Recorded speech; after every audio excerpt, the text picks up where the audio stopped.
নমস্কাৰ। আজি আমি আলোচনা কৰিম ভাৰতবৰ্ষই সন্মুখীন হোৱা পৰিৱেশ প্ৰদূষণৰ বিভিন্ন সমস্যাৰ বিষয়ে।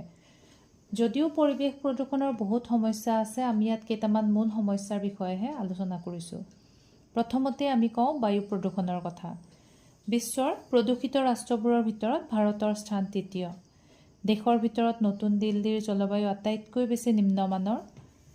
বায়ু প্ৰদূষণৰ বাবে দেশত শ্বাস-প্ৰশ্বাস আৰু হাঁওফাঁওজনিত বহুতো ৰোগৰ বৃদ্ধি হোৱা দেখা গৈছে আৰু ইয়াৰ বাবে দায়ী হৈছে বৰ্ধিত কল কাৰখানা, যান-বাহন বা মানুহৰ মাজত অতিমাত্ৰা ধূমপান কৰাও ইয়াৰ বাবে এটা কাৰণ বুলি আমি ধৰিব পাৰোঁ।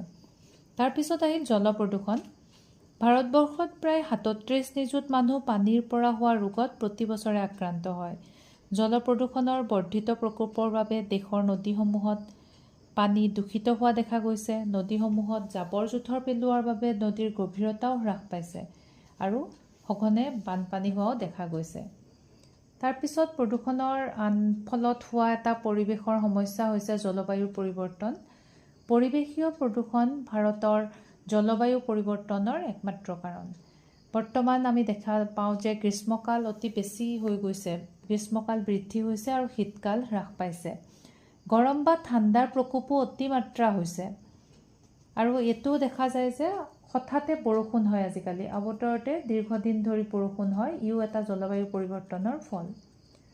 তাৰপিছত আমি ক'ব পাৰোঁ যে বনাঞ্চল ধ্বংসকৰণৰ কথা। বনাঞ্চল ধ্বংস অৰ্থাৎ উন্নয়নৰ নামত গছ-গছনি কাটি ধ্বংস কৰাটো ভাৰতৰ এটা অতি গুৰুত্বপূৰ্ণ পৰিৱেশীয় সমস্যা। আমি জানো যে উন্নয়নৰ বাবে গছ কাটিবই লাগিব, কাৰণ কিবা এটা বনাবলৈ হ'লে আমি গছ-গছনি কাটি জেগাটুকা উলিয়াব লাগিব, কিন্তু ই আমাৰ ভাৰতৰ পৰিৱেশত এটা খুব বিৰূপ প্ৰভাৱ পেলাইছে। জনসংখ্যা বৃদ্ধিৰ বাবেও মানুহৰ বসতিৰ ঠাই উলিয়াবলৈও বনাঞ্চল ধ্বংস কৰা দেখা গৈছে আৰু ফলত পৰিৱেশৰ প্ৰদূষণ বৃদ্ধি হৈছে। তাৰপিছতে আহিল শব্দ প্ৰদূষণ। শব্দ প্ৰদূষণ ভাৰতবৰ্ষৰ এক চিন্তনীয় বিষয়। দেশত দ্ৰুত উন্নতিয়ে কল কাৰখানাৰ লগতে যান-বাহনৰ সংখ্যা বৃদ্ধি কৰিছে আৰু ইয়াৰ ফলত এইবোৰৰ শব্দই পৰিৱেশ প্ৰদূষণ কৰিছে। আমি প্ৰতিটো কামতে মেচিনৰ ওপৰত নিৰ্ভৰশীল হৈ পৰিছোঁ আজিকালি আৰু তাৰ কাৰণেও বহুত প্ৰদূষণ বৃদ্ধি হোৱা দেখা যায়। গোটা আৱৰ্জনা বৃদ্ধিও পৰিৱেশ প্ৰদূষণৰ আন এটা কাৰণ। জনসংখ্যা বৃদ্ধিৰ লগে লগে মানুহে আগতকৈ বহুত বেছি পৰিমাণে গোটা আৱৰ্জনাৰ সৃষ্টি কৰিছে। সেইবোৰে পৰিৱেশৰ প্ৰতি ভাবুকি প্ৰদান কৰিছে। এই আৱৰ্জনাবোৰৰ ভিতৰত আমি ঘৰত ব্যৱহাৰ কৰা বিভিন্ন বস্তুৰ পৰা ওলোৱা আৱৰ্জনা, চিকিৎসা সেৱাৰ লগত জড়িত আৱৰ্জনা, নিৰ্মাণ কাৰ্যৰ লগত জড়িত আৱৰ্জনা, বৈদ্যুতিক আৱৰ্জনা ইত্যাদিবোৰ উল্লেখ কৰিব পাৰি। তাৰপিছত আহিছে ভূমিস্খলন। বনাঞ্চল ধ্বংসৰ বাবে হোৱা ভূমিস্খলনো এক গুৰুত্বপূৰ্ণ পৰিৱেশীয় সমস্যা।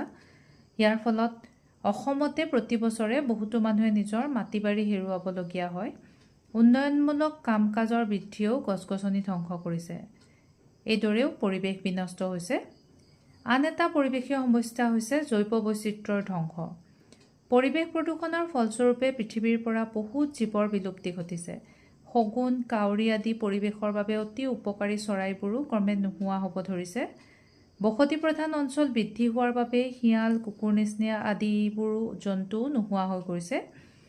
মানুহ আৰু বন্য জন্তু যেনে হাতী, বান্দৰ আদিৰ মাজত সংঘাত বাঢ়িব ধৰিছে আৰু এনেবোৰ খবৰ আমি সংবাদ মাধ্যমত প্ৰায়ে শুনিবলৈ পাওঁ। ইয়াৰ বাদেও আৰু আন আন বহুতো পৰিৱেশৰ লগত জড়িত সমস্যা আছে, যদিও আমি ভাৰতবৰ্ষৰ সন্মুখীন হোৱা মূল সমস্যাসমূহৰ বিষয়ে ইয়াত আলোচনা কৰিলোঁ। ধন্যবাদ।